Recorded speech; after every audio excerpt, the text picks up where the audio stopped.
Students, मैं Ravi sir कक्षा 12 के लिए poem number 3 on his blindness composed by John Milton. This poem is a personal sonnet composed by John Milton.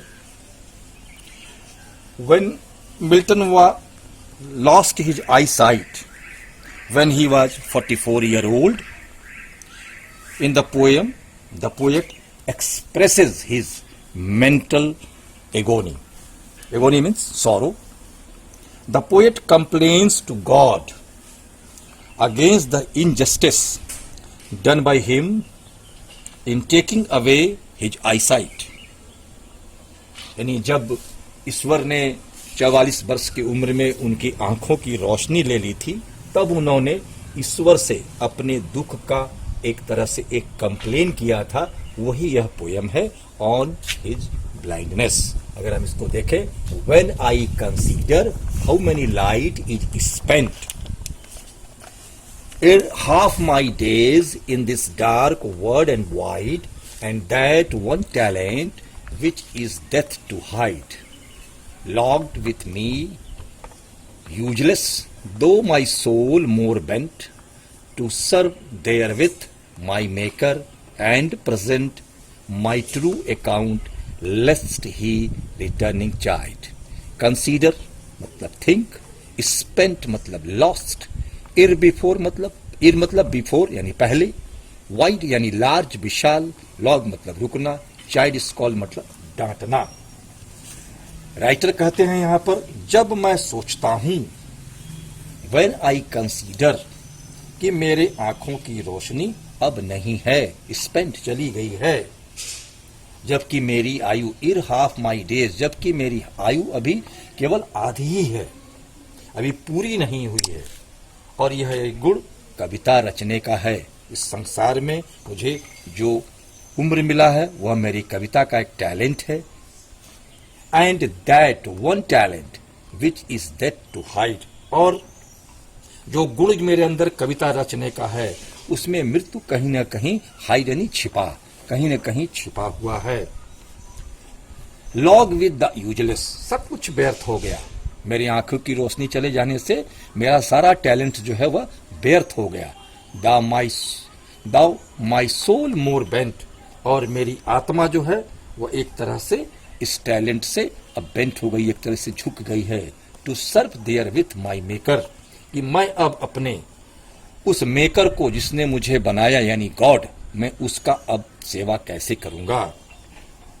And present my true account, और आज के समय मैं अपना सही लेखा जोखा, ठीक है, ईश्वर के सामने कैसे प्रस्तुत करूंगा. जब मैं ईश्वर के समक्ष प्रस्तुत होऊंगा न्याय के लिए, न्याय के सामने जब ईश्वर के सामने मैं रहूंगा, तो अपने जीवन के इस लेखा जोखा को मैं कैसे, अपने जीवन के अकाउंट को मैं कैसे प्रस्तुत करूंगा. ऐसा न हो उस समय ईश्वर मुझे कोई फटकार लगाए या मुझे डांटे, स्कॉल्ड करे. तो अब इसका कॉन्टेक्स्ट देखते हैं. The poet express the deep sorrow of his heart because he had lost his eyesight in the middle age of his life. अपने जीवन के मध्य में ही ईश्वर ने उनकी आंखों की रोशनी ले ली थी, इसलिए वह ज्यादा दुखित थे. In this way his journey of life has become very difficult for him, इसलिए उनके जीवन की यात्रा जो थी अब बहुत ज्यादा कठिन हो गई थी आंखों की रोशनी चले जाने के कारण. अगर इसको एक्सप्लेन करें तो जैसा हमने पहले बताया था, भी फिर देखते हैं. The poet says that he has become blind while he is only 44 years old. कहते हैं वह कि जब उनकी आंखों की रोशनी चली गई तो उनकी उम्र उस समय केवल 44 ईयर थी. For the poet the whole world is full of darkness, इसलिए उनके सामने पूरा संसार अंधकार से भर गया. And there are many troubles he has to face in his life, और उनको अपने जीवन में बहुत सी कठिनाइयों का सामना करना पड़ा. God has given him the talent of composing poem, जबकि गॉड ने उनको दिया था एक टैलेंट, एक प्रकार का उनको आगे बढ़ने के लिए कंपोजिंग पोएम को लिखने का एक टैलेंट था उनके अंदर. The reason of his sorrow is that he can not use his talent. Reason क्या था उनकी आंखों की रोशनी चले जाने के कारण कि अब वह अपने उस टैलेंट का सही तरीके से यूज नहीं कर पा रहे थे। The poetic gift will lie hidden in him uselessly. और उनके अंदर, उनकी अंतरात्मा में जो कविता लिखने का एक तरह से गिफ्ट था, वह जो छिपा हुआ था, अब उनके लिए यूजलेस हो गया था, बेकार हो गया था। It is rather to moral death of a poet. और एक तरह से उनका एक नैतिक पतन, नैतिक मृत्यु हो गया था कि वह अपने पोयम के माध्यम से, अपने नेत्र के माध्यम से वह ईश्वर की अब वह सेवा नहीं कर पा रहे थे, इसलिए वह दुखी थे। The poet wants to serve God. वो चाहते थे ईश्वर की सेवा करना। It is his keen desire, यह उनकी तीव्र इच्छा थी, to serve God by making his poetic talent, कि वो अपनी उस पोएटिक टैलेंट यानी कविता रचने के टैलेंट से वह ईश्वर की सेवा कर सके। This is the proper way to give a correct account, कि वह अपने जीवन के अंत में ईश्वर के समक्ष जब प्रस्तुत हो जजमेंट के लिए, account to his before God on the day of judgement, जब उनका अंतिम समय आएगा, ईश्वर के समक्ष जब वह प्रस्तुत होंगे तो अपने हर एक सही अकाउंट को, अपने जीवन के लेखा जोखा को वह ईश्वर के सामने प्रस्तुत कर सकें। यह इसका एक हिंदी एक्सप्लेनेशन है। तो हमारे बच्चों, तो आज के लिए हम poem number 3 on his blindness का पार्ट 1 जो है अभी पूरा करते हैं। स्टेंजा नंबर 2 देखते हैं।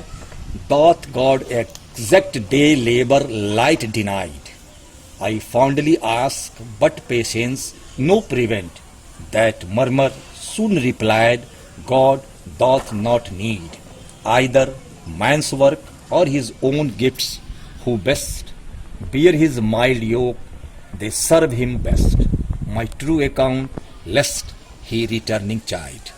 Exact मतलब होता है डिमांड, डिनाइड मतलब टेकन बैक, वापस ले लेना, फॉन्डली मतलब फुलिशली, मूर्खतापूर्वक, बेस्ट बियर मतलब वर्क वेल, अच्छी तरह का काम करना, मरमर यानी कंप्लेन, और योग मतलब रिस्पॉन्सिबिलिटी।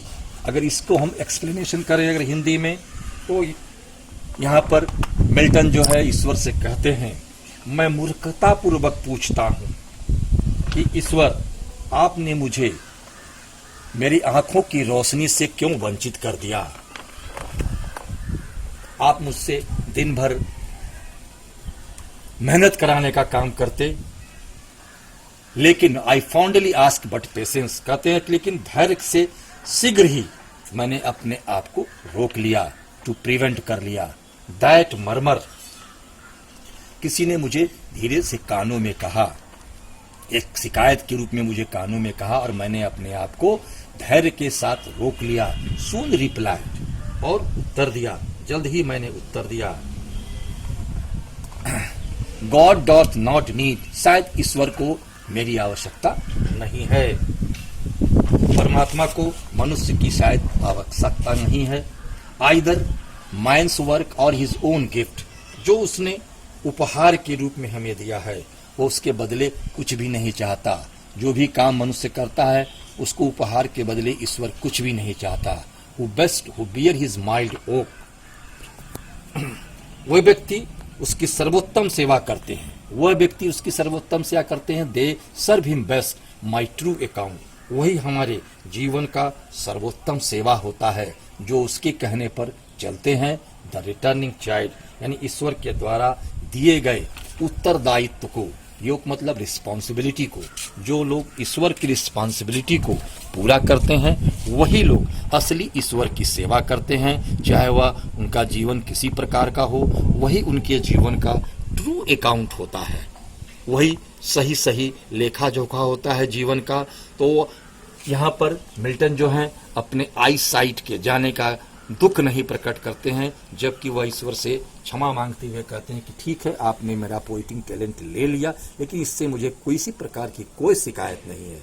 वह कहते हैं कि जो मेरे जीवन का लेखा जोखा वह सही मानेंगे, जो मेरा उत्तरदायित्व है जो आपने दिया है, जब तक हम उसको पूर्ण नहीं करते हैं तब तक मेरे जीवन का सही लेखा जोखा पूरा नहीं होता है।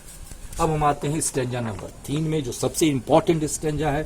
हिज स्टेट यानी उसका राज्य, उसका राज्य यानी गॉड का राज्य। Is kingly thousand of his biding speed, उसके पास हजारों की संख्या में लोग खड़े हैं उसकी सेवा को तत्पर होने के लिए। And post over land and ocean without rest, land पर ही नहीं, पृथ्वी पर ही नहीं, समुद्र में भी बिना किसी आराम के उसकी सेवा में हजारों देवदूत हैं। शायद उसको मेरी आवश्यकता नहीं है। They also serve who only stand and wait, जो उसको उसके सेवा करने के लिए खड़े हैं, इंतजार कर रहे हैं कब ईश्वर का आदेश मिले कि वह ईश्वर के लिए कोई न कोई सेवा भाव कर सकें। इसलिए वो कहते हैं ईश्वर की सच्ची सेवा वही होती है जो अपने आप को ईश्वर पर छोड़ देते हैं। तभी वह यहाँ पर मिल्टन कहना चाहते हैं कि हमको ईश्वर की सेवा, हमको ईश्वर के ऊपर अपने आप को छोड़ देना चाहिए, तभी हमारी ईश्वर की सेवा अच्छी सेवा मानी जाएगी। अब इसको हम अगर कॉन्टेक्स्ट लिखें, the poet has a firm faith in God, उनको ईश्वर पर पूर्ण विश्वास था।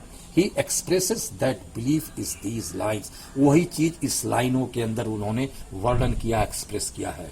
अगर इसको एक्सप्लेनेशन करें हम, the poet says that the position of God is like of a king, वो कहते हैं कि गॉड का जो स्थान है वो राजाओं जैसा है। He is the lord of the lords, वह राजाओं का राजा है। ही इज ऑल पावरफुल, उससे ज्यादा शक्तिशाली संसार में कोई नहीं है। No one is mightier than him.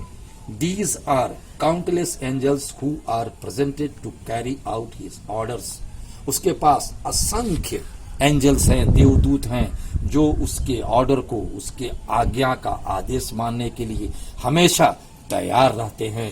They can travel very fast. वह देवदूत कहीं पर भी आसानी से जा सकते हैं ऑन द लैंड, चाहे वह पृथ्वी पर हो या समुद्र में या महासागर में हो।